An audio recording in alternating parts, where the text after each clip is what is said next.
Selamat pagi, salam sehat, dan salam SFD.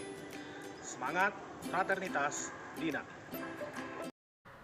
Well, everyone, welcome to our first meeting. I'm Jeffrey Manurung, and I will be your English teacher in English major course.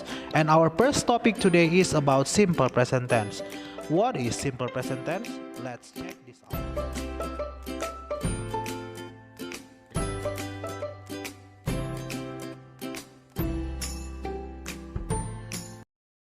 Baik, tujuan pembelajaran kita hari ini adalah dengan penuh semangat dan rasa syukur dalam menjalani pembelajaran terus-menerus.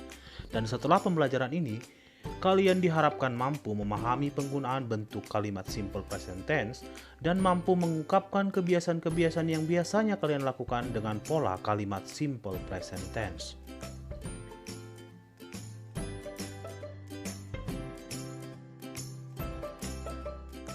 Well, cause our topic today is about simple present tense.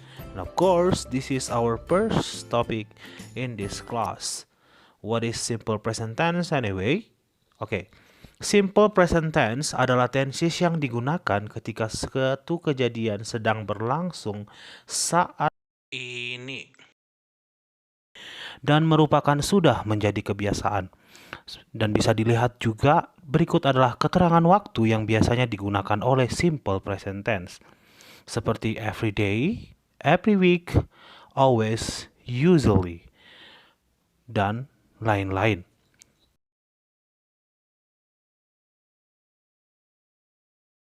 Simple present tense sendiri memiliki dua fungsi.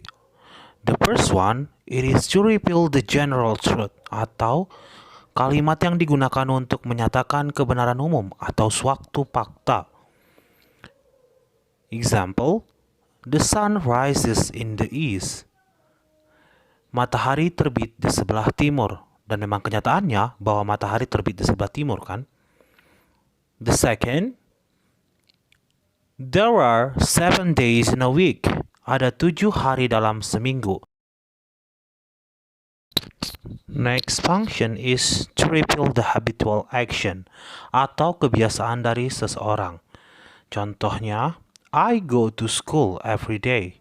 I go to school every day. Every day mengartikan bahwa kegiatan tersebut sudah biasa dilakukan setiap hari atau berulang-ulang. The second example is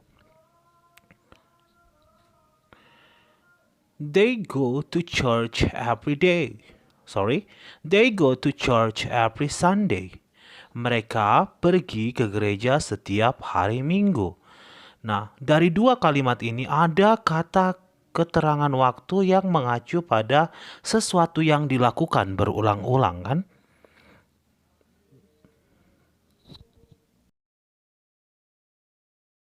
Simple present tense itu sendiri memiliki bentuk atau pola-pola tertentu.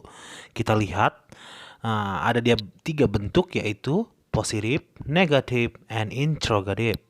Okay, the first one, positive, subject ditambah verb 1 or verb s plus object and plus adverb of time. The second form is negative form. Dimulai dari subject plus do or does plus not plus verb 1 and plus object and plus adverb of time atau keterangan waktu. Jadi dalam kalimat negatif dia menggunakan kata not didahului do atau does.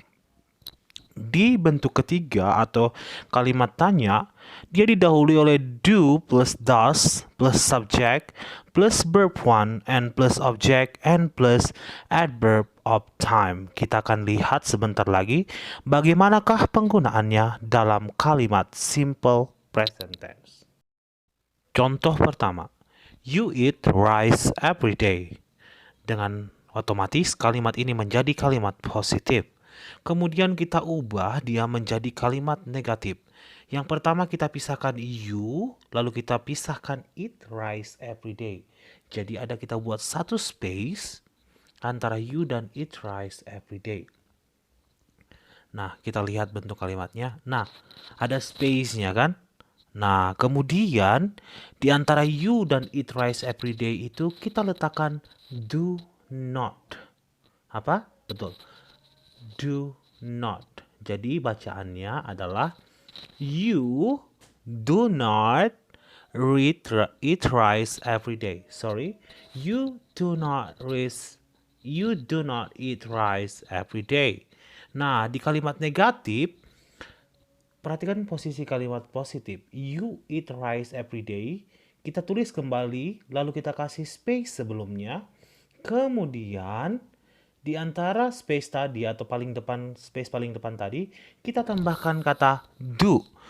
Menjadi, do you eat rice every day? Jangan lupa pada kalimat interrogatif ada question mark atau tanda tanya yang harus kamu bubuhkan di akhir kalimat. Demikianlah bentuk kalimat berpola simple present tense sebagai contoh pertama. Selanjutnya, contoh kedua. She writes a letter to her mom. She writes a letter to her mom. Dan seperti biasa, ini otomatis menjadi kalimat positif. Oke. Yes. She writes a letter to her mom. Dia menulis sebuah surat kepada ibunya. Kemudian mari kita lihat bentuk negatifnya. Nah, sama seperti contoh pertama, she kita pisah. Kita kasih space antara write a letter to her mom. Nah, ada space-nya kan? Di space itu tadi kita isi menjadi does not. Apa? Does not. She, kira-kira gini. She does not write a letter to her mom. Jadi di space itu kita isi does not kan? Kita ulangi sekali lagi. She does not write a letter to her mom. Kemudian bentuk dari negative form atau bentuk dari negatif kalimat itu sendiri. Kita coba lihat seperti apa kira-kira.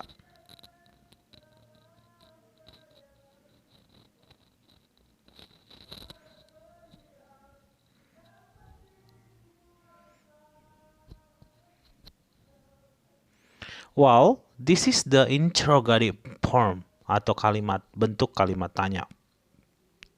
She write a letter to her mom. Oke. Kita kasih space di depan, lalu kita isi menjadi she write a letter to her mom. Nah, sama seperti contoh pertama, kalau sudah di atas negatif does not, kita isi interrogatifnya space di depan kata does. Menjadi, does she write a letter to her mom? Does she write a letter to her mom? And also, don't forget to put the question mark in the end of the sentence. Jangan lupa meletakkan tanda tanya di akhir kalimat interrogatif itu tadi. Oke, nah coba perhatikan pola negatif dan interrogatif. Di atas pada positif ada kata writes. Nah, kalau di negatif dan interrogatif tidak menggunakan kata kerja S lagi karena sudah diawali dari kata does. Jadi dia kembali ke kata kerja pertama untuk bentuk negatif dan interrogatif. Paham? Saya harap sih paham. Mungkin di antara kamu ada yang bertanya, Sir, apa itu does? Lalu, apa itu do? Apa fungsinya? Baik, do dan does merupakan kata kerja bantu yang dimana dalam simple present tense digunakan dalam bentuk kalimat negatif dan interrogatif. Nah, ini ada subjek pronoun. I, saya, you, kamu, they, mereka, we, kami, she, he, it. She, perempuan itu, he, laki-laki itu, dan it, untuk binatang atau benda. I, you, they, we menggunakan do. Sedangkan she, he, it menggunakan does. Seperti yang saya katakan tadi, ada pronoun yang memiliki bentuk kata kerja tertentu. Ada yang memiliki kata kerja biasa, seperti misalnya I, you, they, we menggunakan kata kerja biasa seperti contoh ini menggunakan kata kerja cook. I cook, you cook, they cook, we cook. Tidak memiliki atau mengalami penambahan S. Selanjutnya adalah penggunaan kata kerja untuk orang ketiga tunggal. She, he, it. She, he, it mengalami penambahan S pada penggunaan kata kerjanya. Contohnya, she cooks, he cooks, it cooks. Selanjutnya, saya akan memberikan kamu beberapa exercises atau latihan. Ada sekitar 4 pertanyaan di mana kamu diminta mengisi kata kerja yang tepat pada berdasarkan subjeknya dengan pola kalimat simple present tense tentunya. Kamu lihat pada bagian akhir ada bagian dalam kurung. Sementara saat kamu mengerjakan, kamu bisa mempausekan videonya. Oke? I'll wait you. Do your best. Kamu pausekan sebentar videonya ya. Ada 4 pertanyaan. Baik, mari kita cek jawabanmu. Jawaban nomor 1 adalah works. Kenapa? Karena my uncle merupakan he. Number 2, they study. Tidak ada penambahan S, sudah jelas berdasarkan subjeknya kan? Nomor 3, she usually, kita pakai watches. Benar kan? Oke, kita pakai watches karena sudah jelas subjeknya. Number 4 atau nomor 4, we often, apa? Apakah dia mengalami penambahan S? Ya, benar. Dia tidak mengalami penambahan S karena subjeknya sudah jelas, we. Dalam penggunaan kata kerja S pun, ada ketentuan-ketentuan tertentu. Dan harus tetap diingat bahwa dalam simple present tense yang menggunakan kata kerja S hanya subjek she, he, it. Hanya ini yang berhak menggunakan verb S atau kata kerja S. Oke? Nah, ini dia contoh perubahan dari kata kerja biasa menjadi kata kerja S. Buy menjadi buys, eat menjadi eats, play menjadi plays. Berikut adalah penggunaan kata kerja S. Adalah contoh penggunaan kata kerja S. Kata kerja ya yang berakhiran S, O, CH, SH, X, dan Z. Ketika diikuti oleh she, it, dia berubah menjadi ES. Jadi tidak hanya cukup tambahkan S saja. Ini contoh kata kerjanya.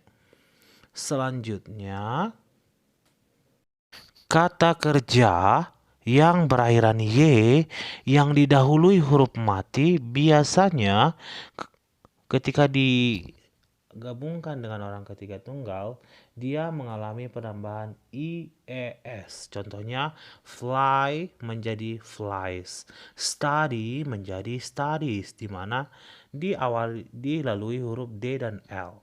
Oke. Guys, I think that's all for today. Sir Jeffrey harap kalian sudah paham materinya. And don't forget to be always to push yourself to the limit. And of course, always keep safe in your home. Okay, goodbye everyone. See you next week.